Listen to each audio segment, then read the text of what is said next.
최근에 포스테코글루 감독이 첼시전을 앞두고 한 인터뷰가 굉장히 화제가 된 적이 있었죠.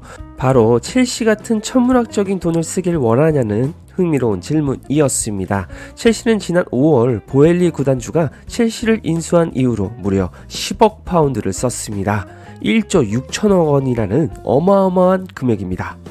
아니, 이 정도 금액 투자했으면 맨시티는 잡아야 하는데 이 현재의 순위가 참 아쉽죠. 이에 대해서 엔지 감독은 선수 영입에 많은 돈을 쓸 필요가 없다고 생각한다면서 충격적인 발언을 했습니다. 야, 콘테 감독 레비에게 선수 사달라고 조르던 게 엊그제 같은데 참 비교가 되네요. 그 이유에 대해서는 돈을 쓰는 것이 전부가 아니고 그것은 몇 번이고 증명됐다라고 말했습니다. 많은 돈을 써서 강력한 스쿼드를 꾸려도 모든 팀에는 한계가 있다고 말했죠. 24명의 선수들이 한 가지 목표에 전념하도록 올바른 케미스트리를 얻는 것이 답이라고 말했습니다. 세계 최고의 24명을 얻게 되는 건 오히려 절대 원하지 않은 골칫거리라고 철학을 밝혔습니다. 이 말을 듣고 나서 저는 생각했습니다. 과연 포스테코글루는 토트넘에 와서 어떻게 문제점을 빠르게 파악하고 완전히 토트넘 축구를 바꿨을까요? 토트넘의 레비 회장은 기존의 포체티노를 경질한 이유에 대해서 이렇게 말했는데 말입니다.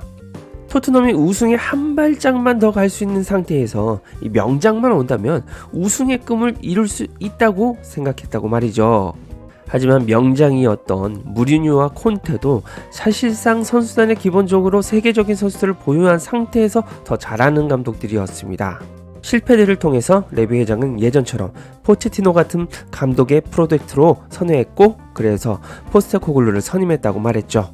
그리고 포스테코글루가 토트넘을 선택한 이유도 재밌습니다. 포스테코글루 감독은 토트넘이 아직 성공을 맛보지 못한 클럽이라서 더욱 구미가 당겼다고 말했습니다. 포스테코글루는 저조했던 팀을 우승으로 바꾸는 희열을 즐기는 감독입니다.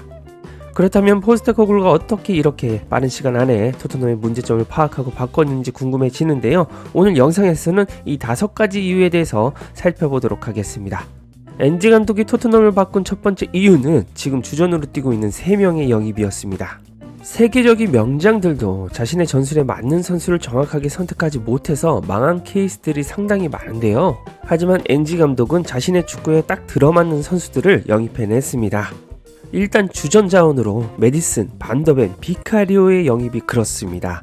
엔지 감독의 축구에서 미드진에서 탈압박과 전진성 그리고 창의성이 있는 미드필더가 꼭 필요했습니다. 원래는 이런 유형을 중앙에 2명이나 쓰는데 EPL에서는 메디슨 1명으로 쓰고 있지만 말입니다. 네가 오던 안 오던 토트넘은 반드시 변한다. 이 자신감 있는 통화 한마디에 다른 팀으로 갈 수 있던 메디슨을 잡았습니다. 그리고 메디슨은 토트넘에서 최고의 활약을 펼치고 있습니다. 반더벤의 영입은 현재 여러 팀들이 뒤늦게 후회하는 영입으로 극찬받습니다. 특히 아르센 벵거도 반더벤을 매력적으로 봤던 선수라고 인정했는데요. 현재 맨유에서 경질설에 휩싸이는 테나흐가 네덜란드인이기 때문에 왜 반더벤을 영입하지 못했냐는 질타도 받고 있습니다. 반더벤은 좋은 피지컬과 역대급 스피드를 지녔고 태클 능력까지 상당한 토트넘의 미래가 되었습니다. 비카리오는 말할 필요가 없죠. 요리스가 전혀 생각이 안 날 정도로 선방들을 이어감으로써 비카리오라는 별명을 얻었습니다. 추가로 영입한 비주전 자원들도 있지만 주전급 자원을 확실하게 영입한 것이 가장 큰 원동력이었습니다. 두 번째는 묻혀있던 보석들을 부활시켰다는 점입니다. 비스마와 사르는 콘테의 축구에서 배제되었던 선수들입니다. 지켜보는 팬들마저도 콘테에게 가스라이팅이 된 듯 그들을 고평가했던 팬들은 없었죠. 하지만 훈련을 시켜보고 엔지는 단번에 이들이 보석이 될 수 있다고 판단했습니다. 그리고 비스마가 붙박이 주전 호이비에르를 밀어내고 선발로 나섰고 유망주에 불과했던 사르도 주전으로 매경기 발전 중입니다. 이런 선택은 쉽지 않은 일인 게 사실이죠.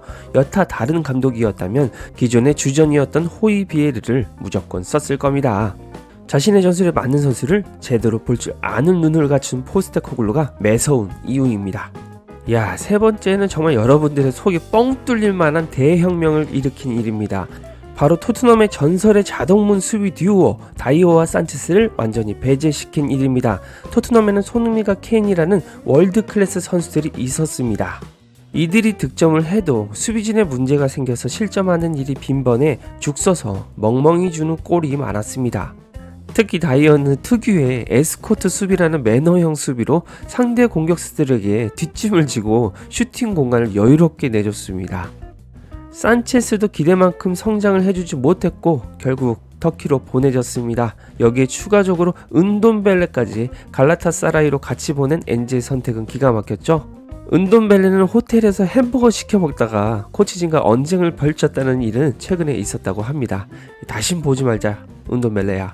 네 번째는 전술적 붕괴입니다. 이게 아마 가장 큰 이유 중 하나일 텐데요. 제가 그래도 손흥민 선수의 팬이기도 하지만 토트넘 축구를 즐겨봤던 이유는 재미가 있어서였습니다.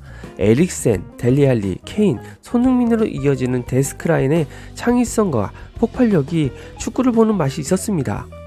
그리고 챔스 준결승까지 이끌었을 때 모라까지 터지는 짜릿함도 있었죠.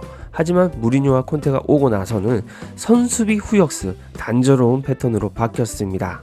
진짜 컨텐츠를 보여드리기 위해서 경기를 보지만 정말 졸려서 죽는 줄 알았습니다. 그런데 포스테코글루는 아시아 팬들에게 약속을 지켰습니다. 새벽에 토트넘을 응원하는 아시아 팬들에게 졸리지 않는 축구를 보여주겠다고 약속했는데요. 재밌는 축구를 앞으로 보게 될 거라고 천명했습니다. 그리고 그는 약속을 지켰죠. 요즘 토트넘 축구 보면 벌써 전반전 끝났어? 라는 말이 절로 나옵니다. 그만큼 재밌는 축구 하고 있는 것이죠. 여러분들도 댓글 살펴보면 축구가 재밌어졌다는 게 느껴집니다. 마지막 이유입니다. 역시나 해리케인이 떠나고 유일하게 남겨진 월드클래스 손흥민을 엔지 감독이 전적으로 밀어줬다는 사실입니다. 엔지 감독은 손흥민에게 캡틴 완장부터 채워줬습니다. 지난 시즌 부진하다는 영국 현지의 비판도 받았지만 그는 일전부터 손흥민을 잘 알고 있던 감독이었습니다.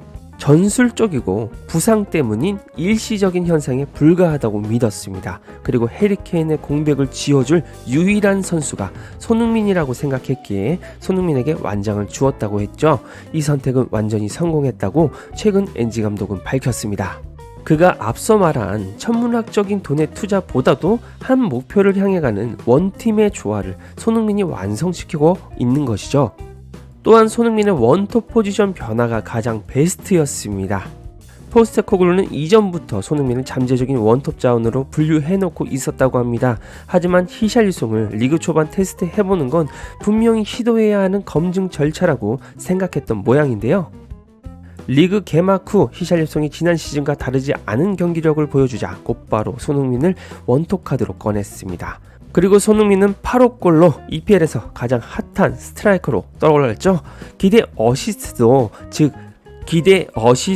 즉 기회 창출을 가장 많이 하는 이타적이면서도 득점을 많이 하는 최고의 공격수로 인정받고 있습니다.